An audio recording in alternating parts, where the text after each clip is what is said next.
స్నేహితులందరికీ, media మిత్రులందరికీ నా హృదయపూర్వక అభినందనలు, సంతోషం. చాలా కాలమైంది మనం అందరం ఇలా కలిసి. First of all very happy. రేపు ఉగాది, అది కాస్త ఉస్తాద్ ఉగాదిగా మారబోతుంది.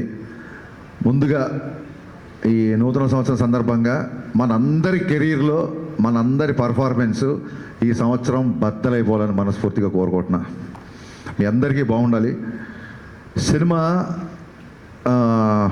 చాలా ఇంటర్వ్యూలో చాలా మ్యాటర్ చెప్పాను. నాకు తెలిసి ఒక ఒక ఒక బిగ్ స్టార్ కమర్షియల్ ఎంటర్టైనర్ వచ్చి చాలా కాలమైంది నా ఫీలింగ్. లాస్ట్ కమర్షియల్ ఎంటర్టైనర్ మీకు ఎవరికైనా గుర్తుందా? చాలా కాలం అయింది. మా తమ్ముడు అనిల్ బ్లాక్ బాస్టర్ కొట్టాడు, మనశంకర వరప్రసాద్. కమర్షియల్ ఎంటర్టైనర్ తో పాటు it's more of a family entertainer అని నా ఫీలింగ్. అందుకు నేను అంటున్నా, ఒక స్టార్ హీరో అన్ని హంగులతో వచ్చిన సినిమా, కేవలం ఫ్యాన్స్ మాత్రమే కాకుండా సాధారణ ప్రేక్షకులు కూడా ఎంజాయ్ చేసే సినిమా వచ్చి చాలా కాలం అయింది అని నా ఫీలింగ్.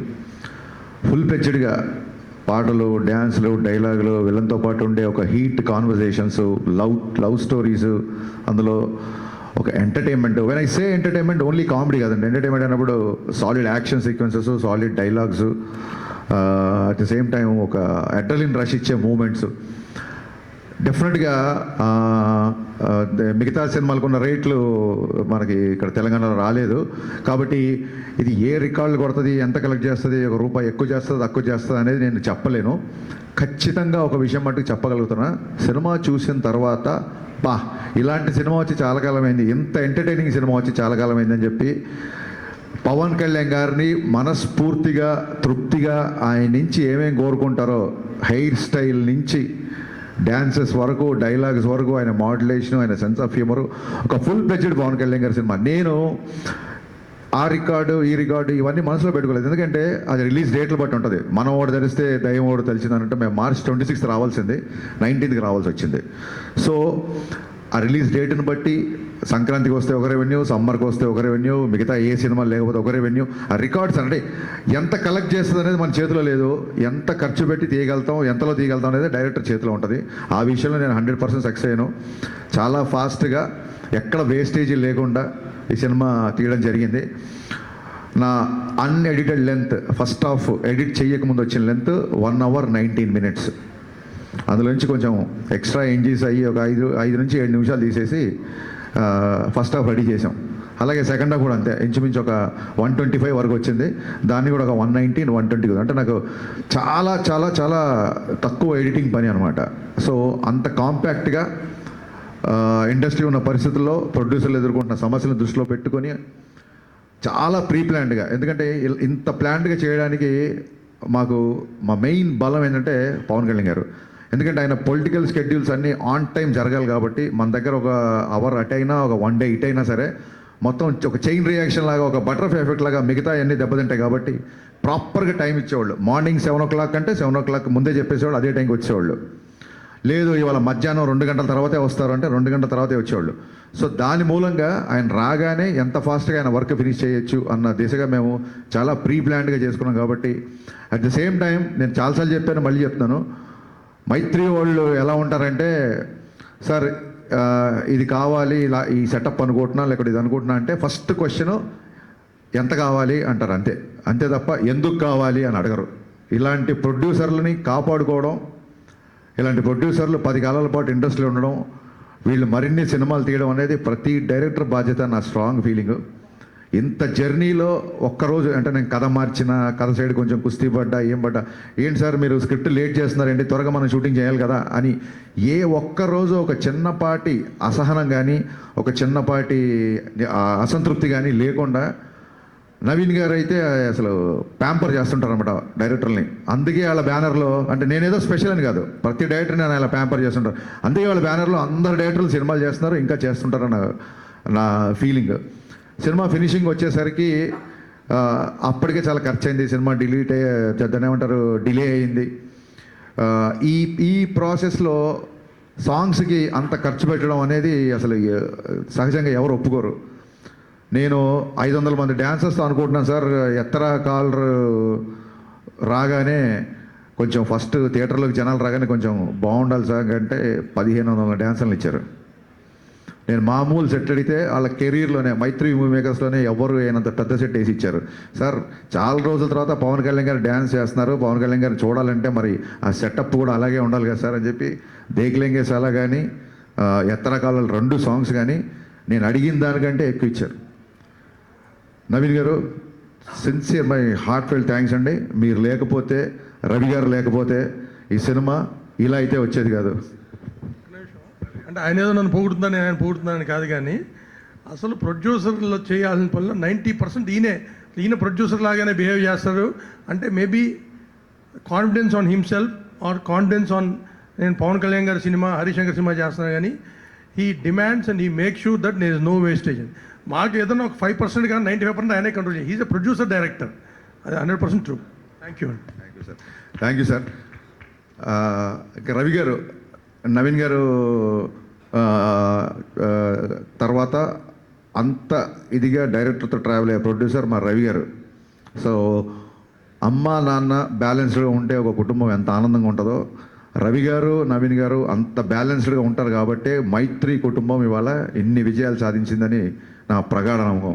రవి గారు అయితే అసలు 2 గంటలకు ఫోన్ చేస్తారు, 3 గంటలకు ఫోన్ చేస్తారు, మార్నింగ్ ఫోన్ చేస్తారు. రవి గారు అన్నీ చాలా ఆడ్ టైమింగ్స్ ఉంటాయి. ఆయన ఎప్పుడు పడుకుంటారో నాకు అర్థం కాదు. ఎనీ టైం అవైలబుల్ ఉంటారు. రవి గారు మోర్ దెన్ బ్రదర్. అంటే నాకు ఒక ఎమోషనల్ బాండింగ్ ఉంది అంటే అది మా రవి గారితోనే. So thanks. మైత్రి సంస్థ గురించి ఎంత చెప్పినా తక్కువే. థ్యాంక్ యూ సో మచ్ అండి మళ్ళీ వన్స్ అగైన్. ఇకపోతే లాస్ట్ మినిట్లో ఒక హీరోలాగా ఎంటర్ అయిన మా బావకి, తమన్కి మనస్ఫూర్తిగా కృతజ్ఞతలు చెప్తాను.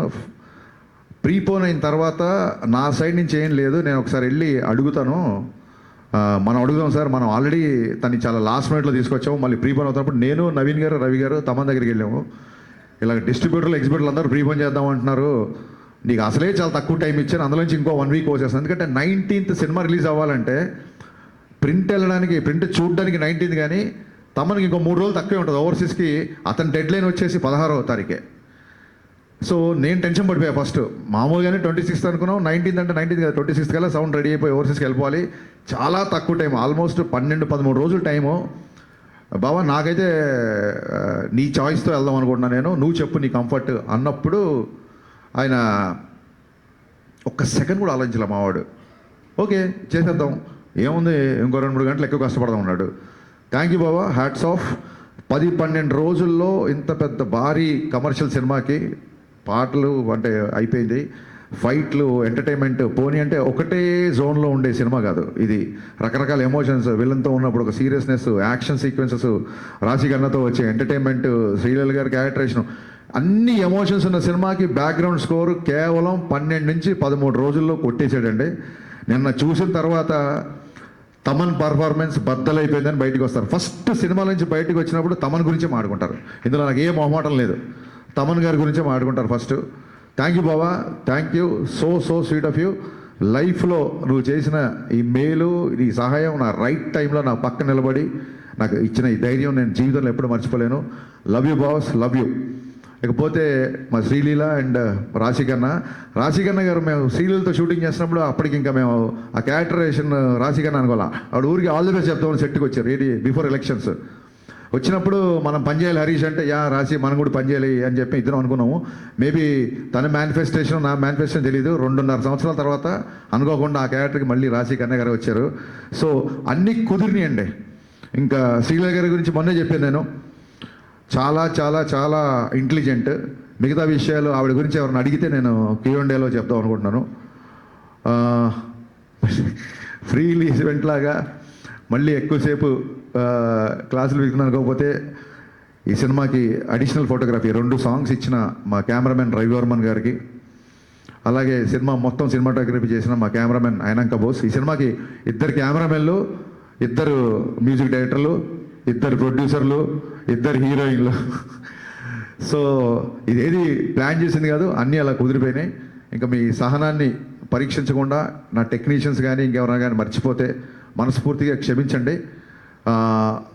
మళ్ళీ చెప్తున్నాను, ఈ కలెక్షన్స్ నెంబర్ గేమ్లో పడి ఒక చిన్న డిస్టర్బ్ అయ్యే ఛాన్స్ ఉంది కాబట్టి నేను చాలా రోజుల నుంచి వీటికి దూరంగా ఉండే ప్రయత్నం చేస్తున్నా మ్యాక్సిమం. ఎవరికైనా ఇప్పుడు 100 రోజులు, 50 రోజులు, 250 రోజులు సిల్వర్ జూబ్లీ ఫంక్షన్ లేవు కాబట్టి సినిమా యొక్క హిట్ అనేది కలెక్షనే పారామీటర్ కాబట్టి ఏ డైరెక్టర్కైనా ఆ కలుపుకోవాలి లేకుంటే తీసుకోవాలని ఉంటుంది. కానీ ట్రైన్ చూడండి, మానవ ప్రయత్నం అంటారు కదా. సో నేను చెప్పదలుచుకుంది ఏంటంటే, థియేటర్లకు వచ్చిన ప్రేక్షకుడు, మామూలు సినిమా లవర్, మామూలు సినిమా గోర్, థియేటర్లకు వచ్చిన వాళ్ళు ఇలాంటి ఎంటర్టైనింగ్ సినిమా, ఇలాంటి ఒక కంప్లీట్ సినిమా చూసి చాలా కాలం అయింది అని చెప్పి 10 మందికి చెప్తారు. ఫ్యాన్స్ అయితే ఖచ్చితంగా మళ్ళీ మళ్ళీ మళ్ళీ చూస్తారు. బేసిక్ ఇంక్లూడింగ్ సినిమా యొక్క నిడివి, సినిమా యొక్క ఫుటేజ్ నుంచి కూడా ఇది రిపీట్ ఆడియన్స్ చూసేలాగే నేను ప్లాన్ చేశాను. సినిమా 2.5 గంటల లోపే ఉంటుంది. ఖచ్చితంగా రిపీట్ ఆడియన్స్ ఉంటారు అని మనస్ఫూర్తిగా నమ్ముతున్నాను.